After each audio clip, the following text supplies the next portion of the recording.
होकर अलग अलग जगहों पर रह रहे लेबनान के हजारों लोग ने पिछले महीने 26 जनवरी को दक्षिणी लेबनान में मौजूद अपने घरों की ओर लौटने की कोशिश की।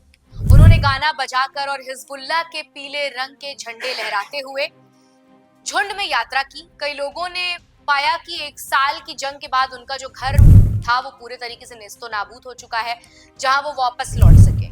उन्होंने जो खो दिया उस पर शोक जाहिर किया और टूट चुकी इमारतों के मलबे में हसन नसरल्लाह को याद करते हुए पोस्टर लगाए। युद्ध विराम के तहत लेबनान को दक्षिणी इलाके में अपनी हजारों सैनिकों की तैनाती भी करनी थी, लेकिन इजराइल ने कहा कि लेबनान ने युद्ध विराम की शर्तों को पूरे तरीके से लागू नहीं किया है, इसलिए वो अपनी सेना को पीछे नहीं हटा रहा है। हैरान करने वाली बात यहाँ पर यह है कि इस पर हिंसा भी हुई। कुछ इलाकों में इजरायली सैनिकों ने गोलियां चलाई और लेबनान के एक सैनिक समेत 24 लोगों की मौत हो गई। हिजबुल्लाह के दक्षिणी लेबनान में सालों तक ताकतवर रहा, उसके लिए हिंसा अपने आप को मजबूती से पेश करने का ये मौका था। लेकिन सवाल ये है कि लेबनान और मध्य पूर्व में हो रहे बदलाव के बीच हिजबुल्लाह क्या टिक पाएगा? डोनाल्ड ट्रंप ने तारीख और वक्त बताकर हमास को अल्टीमेटम दे दिया है और अब दुनिया के मन में एक ही सवाल है कि अगर हमास ने ट्रंप की शर्त नहीं मानी तो गाजा का क्या होगा? इतना ही नहीं, ट्रंप ने गाजा में फिलिस्तीनियों को लेकर एक नया प्लान भी सामने रख दिया है। क्या है ट्रंप का ये प्लान और क्या है ट्रंप की इस चेतावनी के मायने, इस वीडियो में समझने की कोशिश करेंगे। ईरान ने हमेशा फलस्तीन के समर्थन में अपनी आवाज बुलंद की है। हाल ही में ईरान के सुप्रीम लीडर रहबरे मुअज्जम Ayatollah Sayyid Ali Hosseini Khamenei ने फिलिस्तीन के मुद्दे पर एक महत्वपूर्ण बयान दिया था।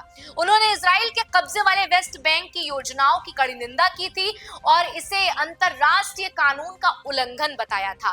खामनेई ने कहा था कि इजराइल की ये कार्रवाई फिलिस्तीनियों के अधिकारों का हनन है और इससे क्षेत्र में जो है स्थिरता बढ़ेगी। उन्होंने अंतरराष्ट्रीय समुदाय से अपील भी की थी कि इजराइल के इस कदम के खिलाफ वो सख्त रवैया अपनाए।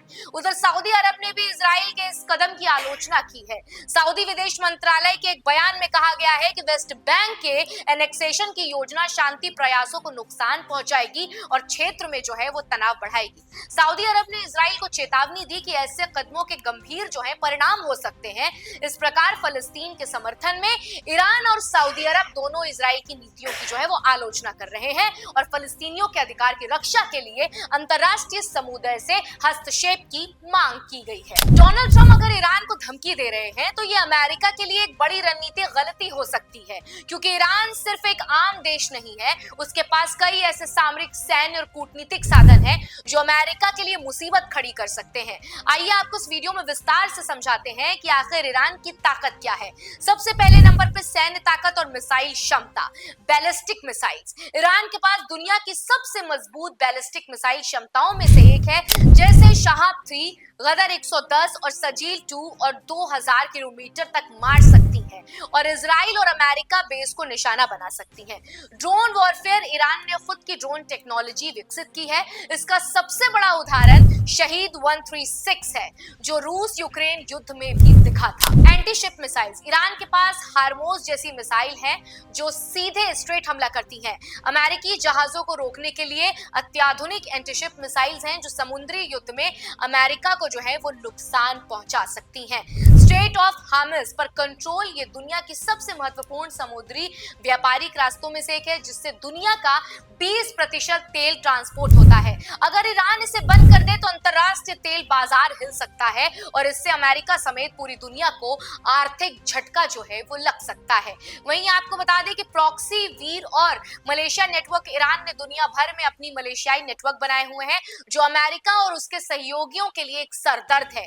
हिजबुल्लाह इजराइल और अमेरिका के ठिकानों के खिलाफ हमले करने में भी सक्षम है। हम आपको बता दें कि हाथी विद्रोह, यमन, सऊदी अरब और अमेरिका को चुनौती देने में ये सक्षम है। हम पीएमएफ की बात करते हैं, जहां पर इराक में अमेरिका के सैन्य ठिकानों पर हमला कर सकता है। सीरिया में असद सरकार का समर्थन अमेरिका समर्थित विद्रोहियों को दबाने में मदद करता है। साइबर वॉरफेयर और टेक्नोलॉजी, ईरान ने साइबर युद्ध में भी अपनी ताकत जो है वो मजबूत कर ली है। शुमन वायरस सऊदी और अमेरिकी कंपनियों पर पर अटैक कर चुका है। साइबर हमले ईरान ने कई बार अमेरिकी के वित्त संस्थानों और इजरायली नेटवर्क्स पर साइबर हमले किए हैं, जिससे इन्हें काफी ज्यादा नुकसान भी हुआ है। परमाणु कार्यक्रम भले ही ईरान में जीसीपीओ यानी joint comprehensive plan of action के तहत प्रतिबंध लगे थे, लेकिन वो अपने परमाणु हथियार कार्यक्रम को जो है वो जारी रख सकता है। और यदि अमेरिका अधिक दबाव डालता है तो ईरान परमाणु बम भी बना सकता है, जो मिडिल ईस्ट में शक्ति संतुलन को जो है वो पूरे तरीके से बदल सकता है। रूस और चीन से बढ़ती नजदीकियां, ईरान अब रूस और चीन के साथ गठबंधन मजबूत कर रहा है। रूस को ड्रोन सप्लाई कर रहा है, जिससे अमेरिका की यूक्रेन नीति को भी झटका लग सकता है। साथ ही चीन और ईरान के बीच $400 अरब की रणनीतिक समझौता हुआ है, जिसमें अमेरिका की पकड़ जो है वो काफी कमजोर हो सकती है। तो इस पूरे सिनेरियो का अगर एक निष्कर्ष निकालें तो बता दें कि ईरान को हल्के में लेना ट्रंप की बहुत बड़ी गलती होगी। अगर अमेरिका ने ईरान पर हमला किया तो ज्यादा दबाव डाला तो ईरान अमेरिकी सैन्य ठिकानों पर मिसाइल अटैक कर सकता है। हिजबुल्ला और होती विद्रोह अमेरिका और इजराइल को टारगेट कर सकते हैं। हमोज को ब्लॉक करके तेल की कीमतें बढ़ाई जा सकती हैं। साथ ही रूस और चीन के साथ मिलकर अमेरिका की वैश्विक ताकत को जो है वो चुनौती भी मिल सकती है। ट्रंप के लिए यह समझना बेहद जरूरी हो गया इस वक्त कि ईरान 2003 वाला इराक नहीं है, जिस पर अमेरिका ने आसानी से हमला कर दिया था। अगर अमेरिका ईरान से भिड़ता है तो उसे भारी कीमत चुकानी पड़ सकती है।